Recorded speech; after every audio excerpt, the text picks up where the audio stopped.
आता जवळच्या कालवणासाठी सगळ्यात आधी सगळ्यात इम्पॉर्टंट म्हणजे ओला जवळा तर आहेच, तो घेतला आपण.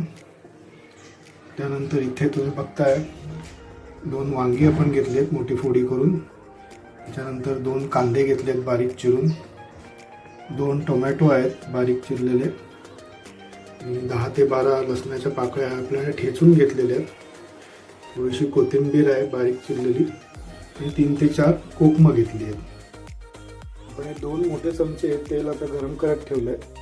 तेल तापलं आहे, त्याच्यात आपण थोडंसं हिंग घालायचं, लसूण टाकायचं. लसूण आपण असं लालसर होईपर्यंत परतून घ्यायचं. आता यावर आपला बारीक चिरलेला कांदा घालूया.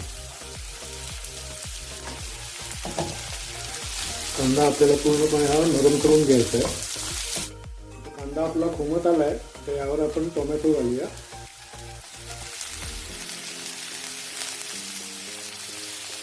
आणि आपण जी वांगी घेतली आहेत फोडी करून ती सुद्धा आताच घालायची.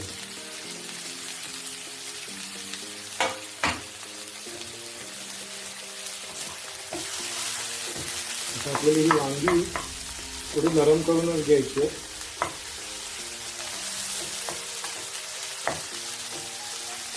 आपण याला आता गॅस मंद करून त्याच्यावर झाकण ठेवून देऊया.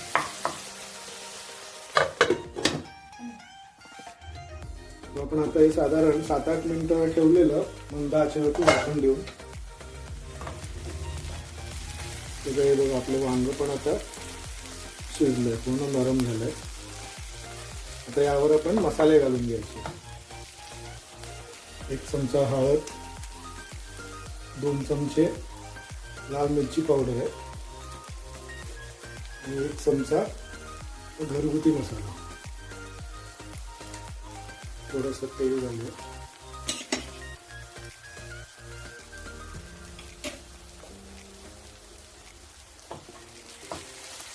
आता मसाला आपल्याला थोडासा परतून घ्यायचा आहे.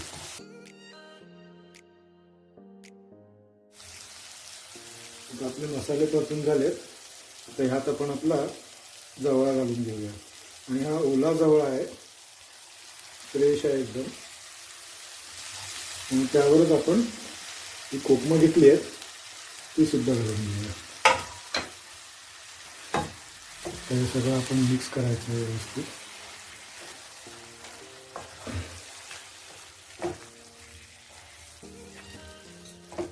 हे जे जवळचं कालवण आहे हे सुक्या जवळचंही चांगलं लागते, पण जेव्हा हा जवळा फ्रेश असतो तेव्हा ते अजूनही खूप पटीने चांगलं लागतं. तर तुम्ही हे नक्की करून बघा ही रेसिपी.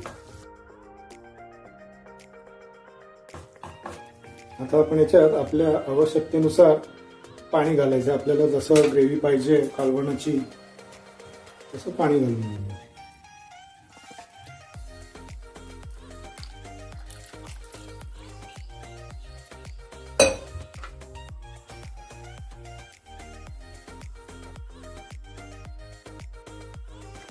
यावर आपण चवीनुसार मीठ घालून घेऊया. आणि जी कोथिंबीर आपण चिरून ठेवली त्यातली थोडी कोथिंबीर याच्यात आत्ता घालायची आहे.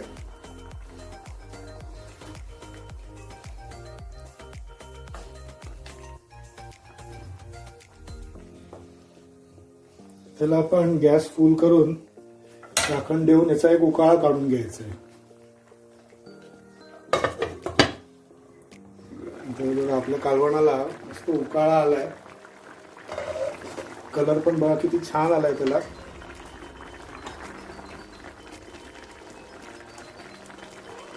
आता परत आपल्याला गॅस मंद आचेवर ठेवून त्याच्यावर झाकण ठेवून साधारण 10 मिनिटं आपल्याला हे परत जवळा शिजेपर्यंत ठेवून द्यायचं आहे. आपण आता हे 10 मिनिटं ठेवलं होतं मंद आचेवरती. आता हे बघा वरती मस्त अशी तरी पण आली आहे, लाल लाल झालंय छान. आपलं आता हे जवळ्याचं कालवण तयार झालंय. यावर थोडीशी गार्निशिंगसाठी आपण कोथिंबीर घालूया. तुम्ही पण ही रेसिपी ट्राय करून बघा, ॲक्च्युली खूप छान लागते. आता आपण ना गॅस बंद करू आणि प्लेटमध्ये काढून घेऊया.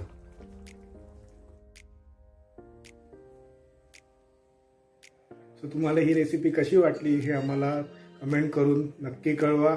आमच्या व्हिडिओला लाईक करा, शेअर करा आणि तुम्ही जर आपल्या चॅनलवर नवीन असाल तर आपल्या चॅनलला सबस्क्राईब करायला विसरू नका. चला तर मग भेटू अशीच कुठली तरी एक रेसिपीचा व्हिडिओ घेऊन. तोपर्यंत टाटा, बाय बाय.